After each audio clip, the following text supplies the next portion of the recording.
Assalamualaikum warahmatullahi wabarakatuh. Perkenalkan, nama saya Ali.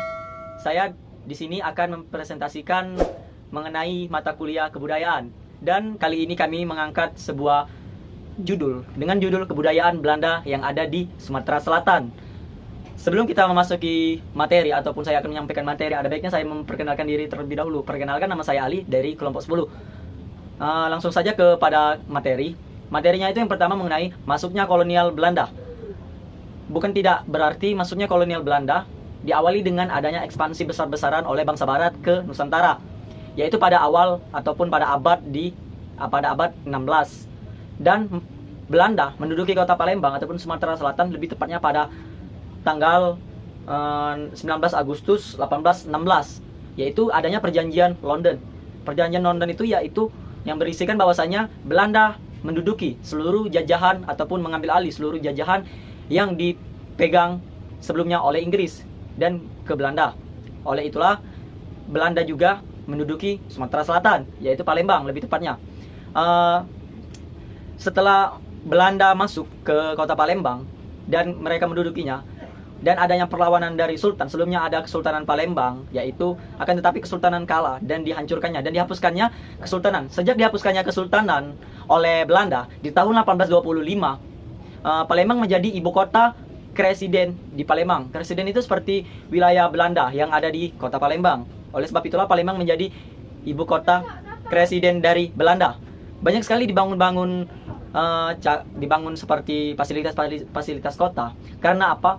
Karena Palembang sendiri terkenal dengan yang namanya maritim ataupun banyaknya anak-anak sungai. Dan hal itulah yang sangat penting diperhitungkan oleh Belanda sendiri untuk dibangun apa. Selanjutnya yaitu budaya kolonial Belanda yang ada di Sumatera Selatan. Budaya kolonial Belanda diawali dengan adanya perubahan kawasan Palembang, yang dimana kita ketahui bahwasanya kawasan Palembang memiliki banyak sekali perairan ataupun rawa-rawa. Dan oleh itulah Belanda berpikir ingin membangun Sumatera Selatan untuk terdepannya. Diawali dengan kawasan air yang ditimbun pakai tanah ataupun pasir untuk dijadikan sebuah daratan. Bisa kita lihat itu dari daerah Merdeka yang sekarang tepatnya Jalan Merdeka, Masjid Agung, sekitar Masjid Agung, itu semuanya darat, itu lautan. Maksudnya itu perairan yang dijadikan daratan. Dan itulah ada yang namanya penimbunan pada saat zaman Belanda besar-besaran sekali. Karena Belanda memperhitungkan wilayah Palembang yang sangat kaya akan hasil bumi dan tempatnya yang strategis akan perdagangan.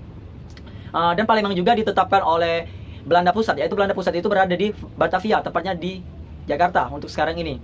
Di sana dikeluarkannya undang-undang bahwasanya Palembang sebagai kota Geminti. Kota Geminti itu adalah sebuah kota praja, yang dimana kota tersebut sudah mengalami kemajuan yang sangat pesat. Wow. Dan bisa dilihat dari adanya pembangunan di sana. Bisa kita lihat bahwasanya area Pasar 16 Ilir untuk sekarang itu adanya Caritas, ntar dibahas di bawah ya. Dan juga di sepanjang Jalan Merdeka, itu semuanya Belanda yang membuatnya. Selanjutnya yaitu mengenai bangunan cagar budaya yang Belanda bangun di Palembang, tepatnya khususnya di Palembang. Pada tahun 1906 itu tepatnya Museum SMB 2. Sebelum Museum SMB 2 itu adanya Kuto Lama. Kuto Lama itu peninggalan dari kerajaan Kesultanan Palembang yang dihancurkan oleh Belanda. Dan dihancurkan oleh Belanda, setelahnya dijadikan kantor ataupun rumah dinas penjabat tinggi Keresidenan Belanda, yang tepatnya sekarang ada di Benteng Kota Besar, sebelah Benteng Kota Besar.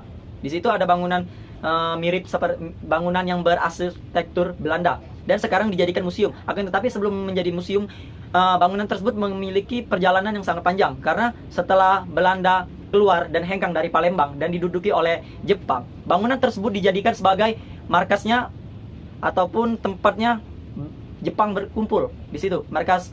Dan setelah itu, setelah kemerdekaan, diambil alih oleh Kodam II Sriwijaya untuk menjadi batas teritorial Kodam Sriwijaya TNI. Dan sekarang diambil alih oleh pemerintahan daerah, pemerintahan kota setempat untuk dijadikan museum. Dan sekarang dijadikan Museum Sultan Mahmud Badarudin II. Dan peninggalannya pun banyak sekali di dalam museum tersebut. Dan selanjutnya yaitu masuk ke lagi ke berikutnya peninggalan cagar budayanya. Yang tadi Museum SMB 2 telah disebutkan, yang berikutnya yaitu Museum Tekstil. Museum Tekstil tepatnya berada di Jalan Merdeka, di dekat Bukit Sangkal ataupun di daerah sekitaran Merdeka, di depan Merdeka tepatnya. Di sini dahulunya dibangun oleh Belanda pada tahun 1883. Dibangun untuk pada saat itu tempat tinggal, atau bisa disebut kalau sekarang ini tempat tinggalnya para penjabat ataupun petinggi negara Belanda di saat itu. Di saat itu penjabat Belanda pun tinggal di situ. Di situ bangunannya berarsitektur sama seperti sebelumnya, itu berarsitektur Belanda dan berwarna putih. Akan tetapi sekarang bangunan tersebut telah beralih fungsi jadi museum tekstil. Tapi sebelum menjadi museum tekstil, bangunan tersebut pernah menjadi tempat kantor kejaksaan. Akan tetapi setelah itu tidak terurus, sampai sekarang juga tidak terurus kantor itu, bangunan museum tekstil itu. Sekarang malahan ada kabar-kabarnya ingin dibangun menjadi hotel yang bertaraf internasional. Akan tetapi masyarakat masih menentang karena itu cagar budaya yang harus dilindungi. Baiklah, selanjutnya kita membahas mengenai kantor Burgemeester atau disebut dengan kantor ledeng. Telah kita ketahui bahwasanya Palembang ditetapkan sebagai kota Gemeente ataupun kota peraja, yang dimana kota tersebut luas dalam artian telah maju. Jadi kota tersebut harus menunjang fasilitas-fasilitas yang ada untuk kemajuan kota Palembang. Dan oleh Belanda diputuskannya untuk dibangun sebuah menara dan kantor, yang dimana letaknya itu berdekatan dengan Sungai Musi, sedekatan, jaraknya tidak jauh dengan Sungai Musi. Dan juga kantor ini disebut kantor ledeng. Ledeng itu berasal dari bahasa Belanda, yaitu artinya air kalau tidak salah. Jadi pada saat itu kebutuhan air sangat diperlukan, oleh karena orang-orang Belanda juga menginginkan untuk mandi dengan air bersih. Jadi dibangunlah sebuah kantor ledeng atau disebut dengan kantor PAM air. Dan di tahun 1963, setelah masa kemerdekaan dan reformasi, dijadikannya bangunan kantor Burgemeester tadi untuk menjadi kantor wali kota, yang sekarang itu menjadi kantor wali kota tepatnya. Gedungnya juga sama seperti bangunan yang telah saya sebutkan tadi, seperti museum tekstil, yang dimana bangunan tersebut berwarna putih. Ciri khas Belanda tuh memang memakai putih-putih. Saya juga nggak tahu apa, mungkin itu warna filosofinya. Dan juga bangunannya menara tinggi. Tingginya itu kalau tidak salah sekitar 7 tingkat. Dan pada tahun sekarang sudah direnovasi dan memiliki perubahan yang sangat bagus. Dan juga sekarang di atasnya itu telah dibangun rooftop seperti tempat pertemuan ataupun makan para penjabat tinggi mungkin di kota Palembang. Dan berikutnya yaitu gedung Jacob van der Beeks. Gedung ini memang punya swasta. Dahulunya itu gedung ini tempat perdagangan dan letaknya yang sangat strategis dekat dengan Sungai Musi, tepatnya di Jalan Sekana. Di situ dahulunya tempat PT ataupun pabrik swasta yang bernama Jacobson. Wow. Tapi sekarang pindah kepemilikan dan pindah. Bahkan pernah dibuat juga hotel gedung itu, tapi terbengkalai. Sampai sekarang juga masih terbengkalai, tidak terurus dengan rapi. Akan tapi pernah saya lihat itu gedung itu dibuat graffiti oleh anak-anak remaja Palembang yang kreativitasnya tinggi. Setelah dicat itu mempunyai gaya seni yang tersendiri daripada terbengkalai gedung tersebut mungkin. Selanjutnya itu Balai Prajurit. Balai Prajurit ini dibangun pada abad 20-an oleh Belanda untuk pertemuan, dan kali-kali ini juga berdekatan dengan kantor ledeng dan juga kantor PT Jacob tadi, karena wilayah itu seperti satu komplek, hanya saja berjarak seperti 50 meter. Oleh karena itu Balai Prajurit ini dibuat oleh Belanda untuk kantor pertemuan Belanda, yang dimana telah kita ketahui kota Palembang disebut dengan kota Gemeente, yang dimana saat itu pembangunan harus ditunjang cepat oleh Belanda, oleh karena Palembang telah disebut dengan kota praja. Dan juga tempat kantor prajurit ini tempat pertemuan, kalau istilah sekarang ini tempat pertemuan kota. Kalau dulu itu tempat pertemuan orang-orang Belanda. Namanya juga sekarang disebut dengan namanya pada saat itu disebut dengan rumah bola. Entah juga saya apa makna dari rumah bola tersebut. Sekarang telah diambil alih oleh Kodam 2 Sriwijaya, dan sekarang difungsikan sebagai tempat serbaguna, gedung serbaguna, tempat resepsi pernikahan ataupun tempat para prajurit Kodam 2 Sriwijaya mengadakan acara-acara mereka. Selanjutnya itu di bidang pendidikan. Di bidang pendidikan juga Belanda tidak mengecewakan orang-orang Palembang, karena di Palembang juga telah dibangun sekolah, yaitu bernama sekolah Mulu School. Mulu School ini setingkat dengan SMP.